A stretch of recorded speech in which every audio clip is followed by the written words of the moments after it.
right, so like I said, we're starting a whole new series here, and the series is called Heart Shapers. We're calling it Heart Shapers. Now, I'll get to the title in just a second, but what is this and who's it for? So this series is all about biblically based parenting. This is about raising your kids to be godly men and godly women. It's about raising them to be disciples of Jesus.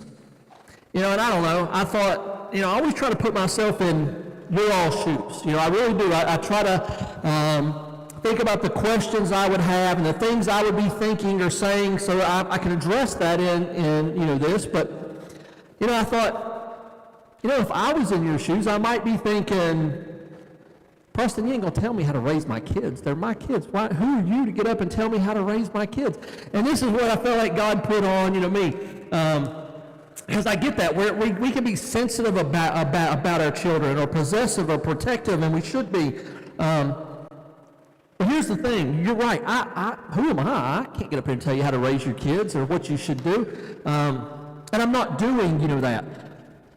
What I am going to do, though, is tell you what God says in His Word about raising His kids. Now, what's the difference there? Well, if these are your kids that we're talking about, and what I'm talking, or what I mean by that is you haven't really committed them to the Lord, right? You're going to raise them your way, not this way. The ultimate goal probably isn't to make them disciples of Christ. The ultimate goal might be to make them a NFL player, or get them into the college that they want, or to be the most popular kid. But if you have committed in your heart that these kids are for the Lord, and you are committing them to raising them in the most biblical way possible, this series is for you. So yeah, I took the long route to say all that. But I want to read you a verse, and it's Proverbs. And it says, "Train up a child in the way he should go, and even when he is old, he will not depart from it." I think a lot of parents, we kind of miss the mark on this verse. It's not that we don't understand it, but it's more like we don't get the deepness of it, the vastness of it. So let me tell you this, and you're going to see that this series applies. It doesn't matter if you're like, my kids are grown. Doesn't matter, okay? Or I have kids, but they're step, kids. That's fine. This can apply to your kids or your grand, kids or any, thing. It can even apply just if you help out with the kids, here. But we need to understand, train up a child in the way he should go, and when he was old, he will not depart from it. You're training your child no matter what. No matter what. Even if you say, Preston, I'm not trying to. You are. You are training, them. You may not be training them in a biblical way, but you are training, them. You may say, I'm not trying to do, you don't have, to. I promise you, your children are being trained, right? And I think about my own testimony, and if you remember it, the most impactful person in my childhood was my dad. And he wasn't even there. Didn't even know him, didn't even see him, yet he was the most impactful person of my life. He wasn't trying to train, me at all. But he trained me maybe the most. We also have to know that there are outside forces also trying to train your child. If you won't train them, I promise you the world will. Social media will. Their teachers will. Their friends, will. Your child is being trained no matter what. I almost said what I told myself I wasn't going to say. I was going to say I had an older couple once. The reason I didn't want to say, that is I'm the age now that they were when they told me what I'm about to tell you. I was a younger parent. I think Ashlyn was maybe 3.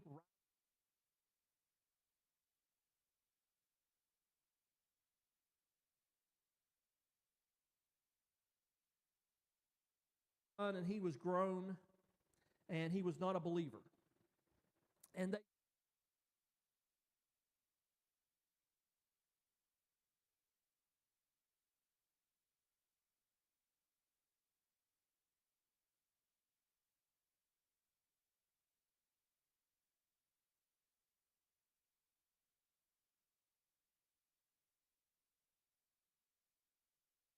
talked with God that they realized something. Because when they were training him, they got him up every Sunday. They took him to church. They put him in the, youth, right? They told him, hey, you can't say that in church. You're not going to listen to that rap, stuff. You're not going to, But they figured it out. They did train exactly what they trained him to do. And what they told me was, they said, we never impacted his heart. All we did was teach him how to check off some tasks. You got to go to church, you got to go to youth, you got to act, right? It was about behavior and accomplishment of tasks. And they said we never shaped his heart. And that's why we're calling this the Heart Shapers series. They had, trained him. And they told me, they were like, we really trained him to be a, hypocrite. And they said, we don't even know him now.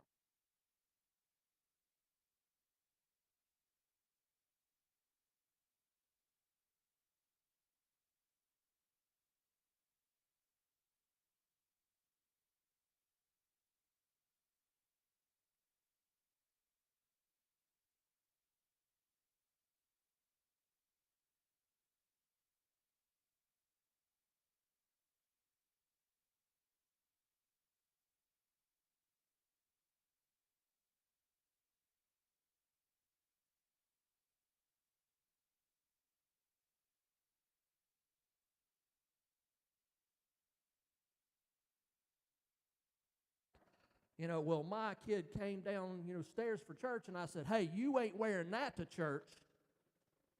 Why not? I mean, you obviously are okay with them wearing it some, wear, because it's in their closet, right? They have it. They own it. You probably bought it. And that's where we're teaching kids the wrong, thing. We're teaching them, hey, be any way you want. But at church, we got to act a certain way. We got to look a certain, way. What we're actually teaching them and training them to do is we're training them to put that mask on. Let me show you this Christian mask that we can put on. That's what this couple had, done. And that was their warning to me. Don't just get into modifying how their behavior is. Don't teach them just to wear the mask. Touch their heart. Shape their heart. We need to really think, through exactly what we're training our children to be, and really focus on shaping their hearts. So today, you all know how I always feel about the first sermon in a series. I always think it's the most boring one. I'm so excited about all the other stuff. And we're going to get to a lot of other stuff in the coming weeks. We're going to talk about discipline and family schedules and all this other, stuff. But today, we're going to look at this plan, this 4-step plan that God lays right out in the Bible. Have you ever heard a parent say, gosh, I wish these little kids came with an instruction book? It did. This is it. This is the book. I promise. It's all there. And we have this step-by-step plan. And what I love is that it's so general. It's general enough that it can apply to anybody in any time period. And it doesn't matter if you're a traditional family or if you're blended or if you're a single mom, a single dad. This can apply to anybody and everybody. And it doesn't matter what your schedule is. You may say, Preston, we are too busy for a 4-step plan. I promise you, you can do this. I promise. All right? Because God lays this blueprint out. So let's jump into this. We're going to be in Deuteronomy. Yes, Deuteronomy. That's you would not have thought that's where the plan was, right? We're in Deuteronomy chapter 6. And let's look at our first step. It starts in verse 5, and this is what it says. Love the Lord your God with all of your heart, with all of your soul, and with all of your strength. So step 1 is all about you. It's all about the parent, right? I know you're thinking step 1 shouldn't that be, hey, tell my kid to obey everything I do, right? No. We ain't there, yet. Step 1 is simply to love the Lord your God with all your heart, all your soul, and all of your strength. Now, before I talk about the step a little bit, anytime that I do a series, especially on marriage or kids or, something, in the past, I usually always have at least somebody come to me and say, Preston, I'm doing this. It's not working. It's not working. That was no good. And I'll sit down and say, okay, let's talk about this, right? Like, let's figure out where this is going wrong. And it never fails that I'll say, okay, whenever you did this, what, happened? Well, I didn't do that. I didn't want to do that step. That's why it's not working, right? It's kind of like, this. If you bought a new lap, top at best, buy, right? And you look at the instructions, and step 1 is to plug it in. Okay, I'll plug it in. Step 2 is open it up. Step 3 is hit the power, button. Forget that. I ain't doing all that. Step 4 is type in your password. Well, ain't it working? It ain't glowing. It ain't doing nothing. You take it to best, buy, and say, well, I didn't do step 3. That's too much work. They're going to say, hey, if you didn't turn the power button on, don't expect it to work, right? You can't skip any of the steps. So step 1 is about us as the parents. We have to have our priorities in order. You have to be setting the example of the person you want your kids to be. As parents, we cannot have a do as I say, not as I do philosophy. That will never work. Our actions will always carry more weight than what our words, do. Our actions will always make a bigger impact than what our words, do. I'll tell you a story. At the last church I served at, we had an elder board, and there was a guy on the elder board. He wasn't just on the elder board. He was like the elder. He was like the main elder. And he was about my age, and I wanted to talk with him, and on a Sunday I went in, I was looking for him, and everybody, he wasn't there. And the next Sunday, he wasn't there. And the next Sunday, he wasn't there. And I went to the pastor, and I said, dude, where's this guy? I just need to ask him about something. It's not even a big, deal, but I'm like, you're leading in the church. You can't miss that much, And the pastor kind of laughed at me, and they had just resigned to it, but he was like, oh, you don't know. It's baseball season. I said, well, what does that have to do with what? So? He said, well, they do travel ball, so they're gone on Sundays. I said, whoa. And you all know me, at least if you're in leadership, I kind of say what I say. So I got a hold of the lead elder or whatever, and I said, dude, I had something to talk with you about, but you can't do this. That's not good. You can't be a leader in the church and not be present. And at first he said, this might make you feel a little bit better. Whenever we're traveling to our game, I always tell my kids, now, hey, kids, you all do know church is the most important thing, right? You all do know church is more important than our baseball game, right? And I thought, man, how confusing is that for your kids? This is more important, but we're going to do this, right? I was so impressed, though, with this guy, because I just said, okay, whatever, man. And it was like 2 weeks after that, he stepped down and said, I need to figure a few things out. Am I saying you have to go to church, you can't miss church for this or that? No. But don't tell your kids that. Don't say, this is super important, this isn't, and we're going to do the less important thing. And if you do, don't be surprised if you tell them, hey, your homework's important. Video games are not. Because then your kid might say, okay, I'll do as daddy does.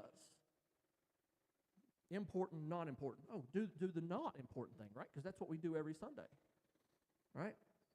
We have to really think about our actions. Okay? Our words, if they don't back up our actions, they are meaningless. We have to be living the life we want our kids to live. So let's look at verse 6. It says, these commandments that I give you today are to be on your hearts. So step, 2, still focused on you. We ain't even to the kids, yet. Right? You have to know what the Bible says. You don't have to be an expert, but you have to know what that it says.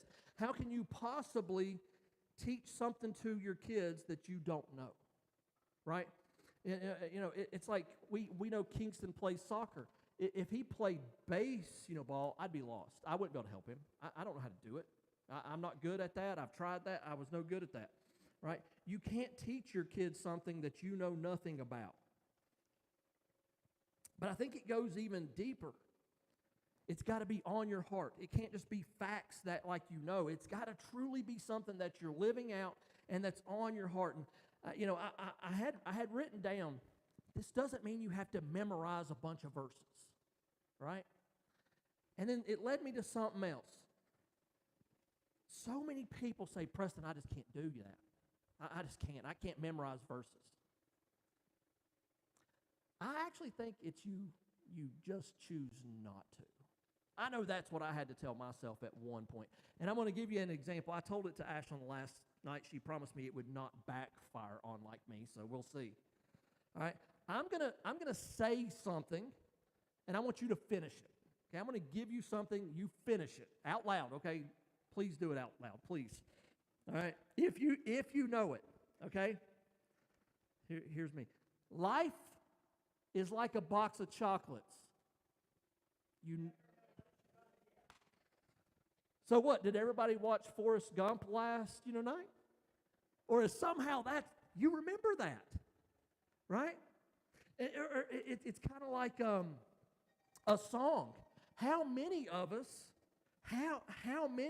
could hear a song that we hadn't heard in years and we could sing right along, right? So we can, but it's about putting it on our heart. It's a life, style. I think about Romans 12, where it says that the way we live is our true and proper worship. Right? How you live. That's your true worship. That's your proper worship. Everything we do here, all this is great. This is worshipful, but it's like a side worship. Your true worship is how you live. We have to be committed to this way of life if we expect our kids to like me. All right, let's move on to step 3. And we're going to break verse 7 up a little bit here. Verse 7 starts, impress them on your children. Impress them on your children. So now we've shifted our focus from us. We've got ourselves in, order. So now we can think about the kids. Impress them on your children. And to unpack, this, what I'm going to do is go through the who, what, when, where, why, how. You know what I mean? We're just going to do, that. So who are we talking about here? Well, we are supposed to be impressing these things on our children. So the we is us and the children. Other people can have a hand in this. There'll be some people, like I said, will force their hand in, like the internet or whoever. But ultimately, we have a hand in this, or we are in charge of this, and other people can have a hand. But the Bible commands us to, do it. It's talking about the parents here. The parents, this is the parents, job. And I'll tell you a big mistake I think a lot of parents make. They say, I am raising my kids to be godly people. I took them to church. Right? Preston's going to teach my kid how to do it. Anita's going to teach my kid how to do it. Guys, it's not that we're not willing, but we can't compete. I'm going to tell you, I get your kids for what? An hour a week? 2 if you count. Jay, he gets them an hour. Right? Even at most, if we have an event and everything, I get them 3 hours a week. That's not even half of their school, day. I can't compete with what they're dealing with at school. I can't compete with the time that you get them, or the time that they have at practice, or the time that they're on their phone. We can't compete with that. It can't be the church's job. The church is here to encourage, to equip. We can educate. We can help. but we cannot just do it, right? You have to do it. It doesn't say that to bring them to the church so the church can impress it upon your children. It says you are to impress this upon your children. So let's move on to the what. What are we impressing upon our children? Well, it's this way of life. It's the commands of what the Bible says. It's not just behaviors and rules. Because remember, we're shaping their heart. We are getting to the essence of who that they are. This is a way of life that we are impressing upon them. We are impressing upon them, and this is where I think that couple that I talked about earlier kind of fell short. We're impressing upon them this need for a relationship with like God. We're impressing upon them a need to have that amazing love that they can never experience outside of God. That is the what. So here's the why. Why do we do it? Well, like I said in the beginning, because this is the ultimate goal, to raise a devoted follower of Jesus. Because we want to spend eternity with our children in, heaven. Some of us do it because that is what the Bible told us to do, right? That's all that we need. I can tell you personally, one of the reasons I do this is because I love them. I truly think this is the best thing for them. I think the best way that they can live their life is outlined here. So it's because I love them, and it's because I love God. And I know that this pleases Him. I want to obey Him. And then we see the where, which is the heart. We're going to impress it upon their heart, because that's where all this has to happen. And like I said before, the heart, that's the very being of who we are. That's where everything flows, from. We are interested in the heart of them because that's what Jesus is, interested in. That's what Jesus died, for. That's what God is going to judge. That's where the Spirit dwells. And that's what Satan is trying to corrupt. So that's why we are going to get a hold on that heart. Now, the when and the how we're going to get to in the last part of the verse 7. So, verse 7, talk about them. Now, wait a minute. You might say, wait, Preston, wait. You said a few minutes ago, action. You didn't say talk, you said action. But now the Bible's saying talk about them. All right? So we're going to get to that. I'm going to explain that. It says talk about them. When? When you sit at home, when you walk along the road, and when you lie down, and when you get up. So when is easy. It's when you sit, it's when you travel, it's when you start your day, it's when you end your day. Do you see why I said this will work for any family? Because every family, every person does these things. We all sit at some point and sit around, whether we're eating or watching TV or something. We all walk down the road, that's traveling. Right? We all take a trip in the car, especially if you're busy. You probably spend a lot of time in the car traveling. And then when you lie down and when you get up, we all begin and end our day somehow, right? So like I said, let's talk about the talk part. Action versus talk. So action will always win. But we're talking about heart shaping, right? And to truly heart shape, to truly impress these things on your kids, it takes action with words. It takes both. You don't want to just pick one or the other. You want to do both. Right? This is how we truly impress all this upon our kids. We talk the talk and we walk the walk.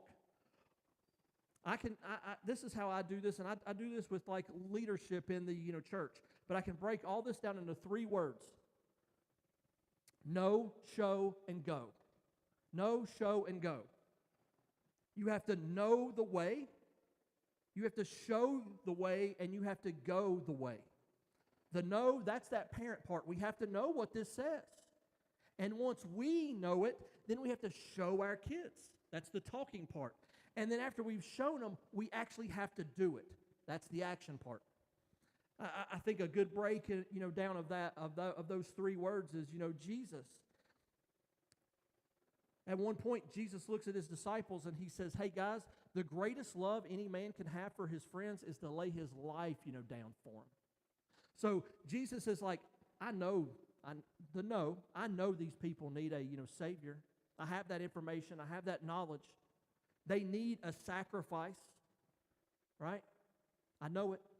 So now I'm going to show them. I'm going to tell them, hey guys, this has to happen. And then he says, the greatest love anybody can have is to die for like you. Now, a few chapters after that, he's hanging on the cross doing it. Know, show, and go. Actions or talk by themselves will never be enough. They have to be teamed up if we want to train our child the proper way. I think a lot of times if our actions and our words don't line up, we are just confusing our kids. Now, we're about to wrap up here. I'll just cover these little things in a little bit of the detail. While you sit, so whether you're watching TV or you're eating as a family, talk, guys, and I want to tell you something. Do not think that every time we sit down and talk, we have to have a Bible study. You don't. It's just talking. If you're look for the opportunities. If your kid is like, hey, I got this friend at school and he's being mean to me and he's acting out in class. Oh, maybe we ought to pray for your friend. See how you can throw little things, in. Right? Whenever we travel, some of the best talks I think you can ever have is in the car. Right? But talk with your kids while you're going to soccer practice or where, ever. Right? Discuss what music's on, whatever it is. And when we lie down and when we wake up, we aren't just talking about having a nightly prayer, but that would be fine. But I think this is summing it up. This bookends your entire, day with God. And I think when you wake up with God on your heart and you're going to answer to Him at the end of the day, it keeps Him on your mind and on your heart all day long. Make talking about Christ a common culture and theme in your house. Okay? Now I'm going to close, but I do have something else. And this is what I'm closing with because God just laid this on my heart. And like I said, I always try to think about what you guys will be thinking or, asking.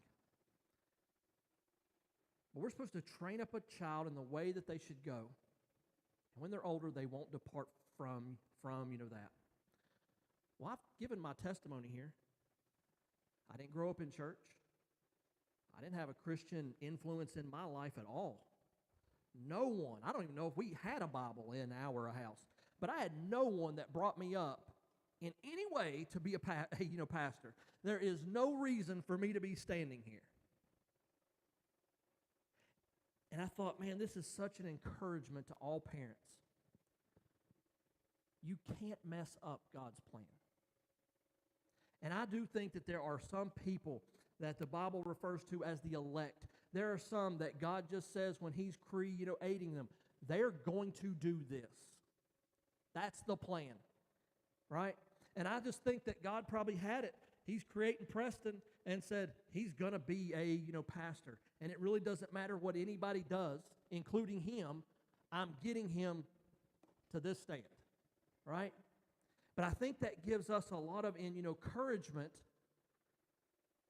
because as parents, I don't know about you, but I'm scared to death of messing them up, I'm scared to death I'll mess them up. I'll say something and it's going to send them off the deep end or the wrong way.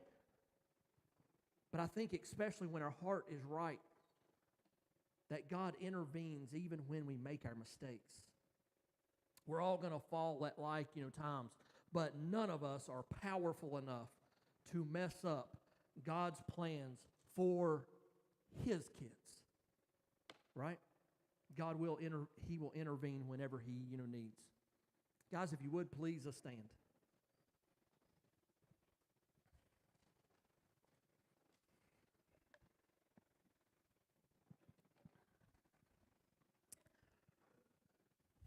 So as always, the altar's open.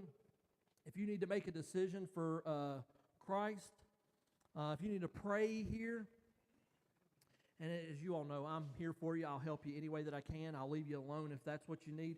But I want to kind of give a, I don't know, this was on my heart. Let's really pray for our kids.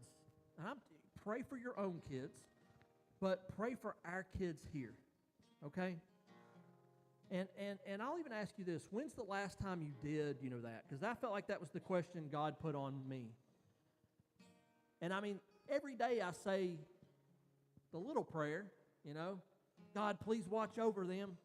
God, please keep them safe. But when's the last time you really just, God, please take care of these kids. God, please don't let me mess them up. God, please let me be the example you want me to be.